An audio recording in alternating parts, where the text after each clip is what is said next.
Hey everybody, welcome to the Commotion. This is the Sports Den. I'm Roshan Joshi here with Dan Smith, and today we are talking our top 5 running backs. But first, make sure to hit that like button. If you want more content like this, hit that subscribe button, and to always stay up to date, hit that notification bell. And if you like any of our music, check out Be the Human. Description is in the link below. All right, buddy. Finally, about time. We've been talking about a lot of UFC, a lot of fighting. It is time to start talking fantasy football, baby. Yes, the greatest time of the year. I don't care what anybody else says. Christmas is not it. Fantasy football season is it. It is the most wonderful time of the year. I love it, bud. So we are starting out our first segment with, might be the easiest segment, but everybody's most important position in fantasy football. We are ranking our 5 top running backs for the 2020 season. Yeah. And I'll tell you what, so it depends on if you're doing a standard league or a PPR league. This can kind of be a little bit jumbled, but for the most part, I feel like all of these backs are dual threat backs who can receive out of the backfield and they can still rush the ball. And to me, the main reason why running back is the most important position in fantasy football is just the sheer number of talent you have at wide receiver these days. It's just, I mean, you could find starting caliber wide receivers in the 3rd, 4th round. Yeah, it's a very thin. It's always been for the past few years. It's been a very thin running back depth chart across the team. So making sure that you hit on those early round picks is so important. Making sure you grab yourself a good running back to secure you for the rest of the year is extremely important. We're about to start running right through them. All right. So I think the top of our list is going to be kind of similar because the top of everybody's list is kind of similar in this. But for me, my number 1 is C-Mac, Christian McCaffrey out of Carolina. Yeah, man. I am also. So we're going to go back and forth on this. And real fast, I'm glad that you said something earlier about PPR. We're going to mostly be focusing on PPR leagues. So just a heads up to everybody. And yeah, I am also with you. White Chocolate, C-Mac, Christian McCaffrey of the Carolina Panthers is a back that does it all. He's a true workhorse, which we saw last year when Carolina didn't really have a quarterback within Kyle Allen to be able to bring it forward. C-Mac crushed it. So he receives out the backfield. He will run it down your throat. He'll do a little flip over you and dance in the end zone. He is well worth that number 1 spot. If you have that number 1 pick, probably want to go with Christian McCaffrey this year. And now he has a Teddy Bridgewater on his side. There's also the aspect of there's really nobody behind him that you need to worry about. Yeah, it's a thin running back depth chart. Absolutely, you're right. So nobody really takes away from his shares. Exactly. So that to me, that's one of the biggest factors of why he's my number 1 is that, like I said, there's nobody behind him that you really need to be concerned with. All right. So that was easy. We are going right into our number 2 pick. So number 2 for me, I'm going with Saquon. Okay. New York Giants. Now, I am a Giants fan. I think people know that by now. Regardless of that, I'm going with Saquon because I think that he is similar to C-Mac in the sense that he can kind of do it all. He can catch out of the backfield. He can rush. He's kind of a home run hitter as a running back. Also, to me, the biggest aspect of this is you have Jason Garrett as the offensive coordinator now on a rebuilt Giants offensive line.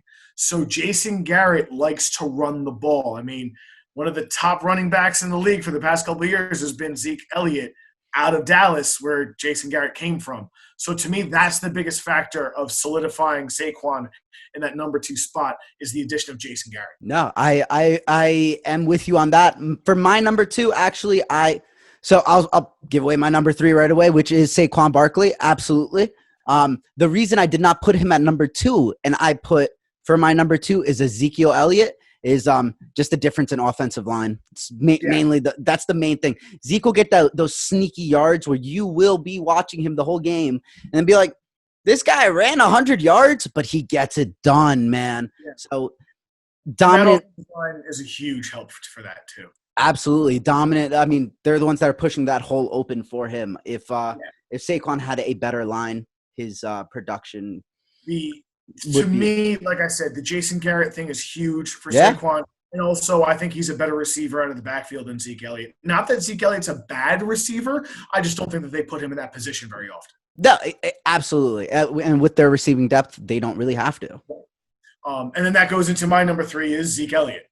So it's kind of flip-flop scenario there. You could take them either way. I think they're that close to each other, but Zeke is my number 3. And again, I'm going to lean on that offensive line for the same reasons that you just said. Love it. Love it. Love it.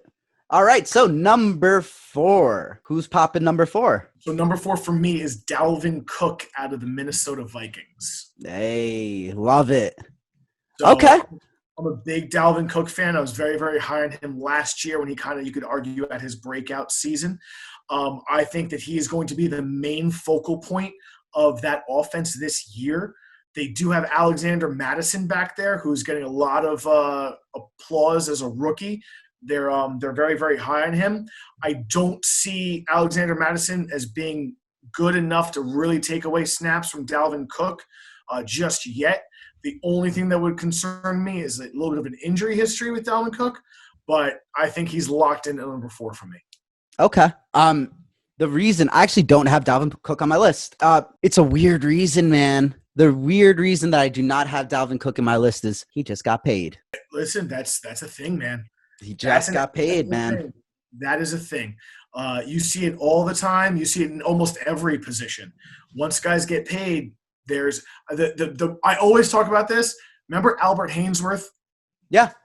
Absolute monster for the Titans. The Redskins paid him, and he lasted like 2 or 3 more seasons in the league because there's no motivation anymore. So I totally get that, man. I think that I don't think he's going to have a choice. I mean, they have a really nice rebuilt offensive line on Minnesota. They lost Stephon Diggs, and they didn't really replace him. I believe they drafted Tyler Johnson, but Adam Thielen is your main wide receiver threat, who's very good, but he had the benefit of Stephon Diggs on the other side. Yep. I really think that offense is going to run through Dalvin Cook. So I don't think he's going to have the opportunity to kind of slack off.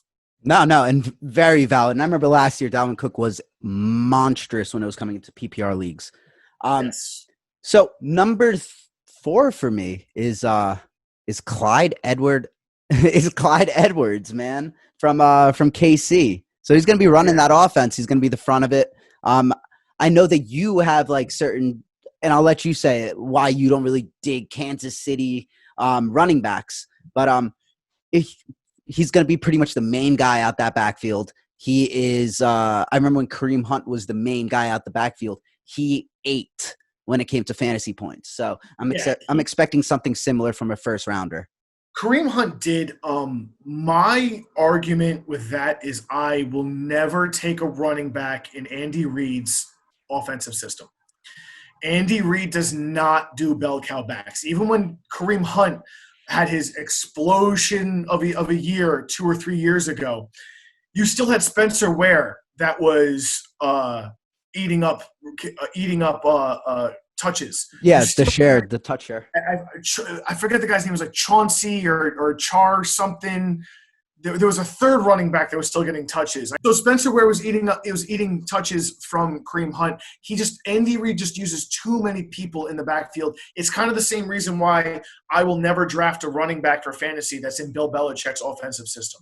There's just too many moving pieces. You have too many people with experience in that backfield who have had touches in the past, who I believe will still get touches this year too. So Clyde Edwards-Helaire, who I think is a phenomenal running back, it has nothing to do with his talent. It has everything to do with the amount of opportunities he's going to get. I like that. No, it makes sense. It is a systems game. I'm in the same boat as I don't pick up Patriots running backs because of that committee. All right, number 5. So number 5 for me, I had to do a little digging for this one because I don't really truly believe that there's a number 5 best running back in the league that's really just a solid guy in that position. So for me, I'm going with Miles Sanders out of Philadelphia. Okay. The reason being is biggest aspect is his hands and his receiving ability out of the backfield. Doug Peterson likes to throw the ball out of the backfield. He likes to use him on a lot of wheel routes and a lot of, going over into the flat. And he has really soft hands. He has really good hands. He can make a lot of catches. And I don't see a lot of competition in the backfield of Philadelphia for him. I like Boston Scott, but I don't think that there's that much that he needs to worry about. But that's my biggest thing is his receiving ability in the backfield. Okay. No, I like that. Number 5 for me is my man Alvin Kamara. I don't have to go too hard into why he would be on my top 5 list. He can catch balls out the backfield. He can navigate through very terrible terrain where he's just slipping through people. So Alvin Kamara is always going to be a good choice to have on your fantasy roster if available. And remember, Drew Brees is throwing him the ball, and he is, on a very dominant offensive line in front of him. So. Yeah, he's listen, I'm not going to tell you he's not a great choice at number 5. I think he is a great choice at number 5. My only concern with him is that once Mark Ingram was gone, you saw his production slump big time. Absolutely, because they were putting more tread on those tires. Yep. So I don't know if he can necessarily be an elite guy. So that's, again, it's tomato, half dozen one, 6 of the other. So love it. Well, awesome. That was our top 5 list of running backs to target during the 2020 fantasy football season. Also, guys, don't forget, we are still doing our Mike Tyson signed trunks giveaway. So make sure to hit that subscribe button and you will be automatically entered to win the Mike Tyson trunks. Don't forget to hit that like button, that subscribe button, and that notification bell. Join our LSN gang. We will be putting out more fantasy football videos, so make sure to hit that subscribe button and keep on rocking with us through your 2020-2021 season. And once again, guys, this is the Commotion, the Sports Den. I'm Roshan Joshi. I'm Dan Smith. And stay blessed, guys. We'll catch you next time. Grinding my whole life. Stop that. Grinding my whole life.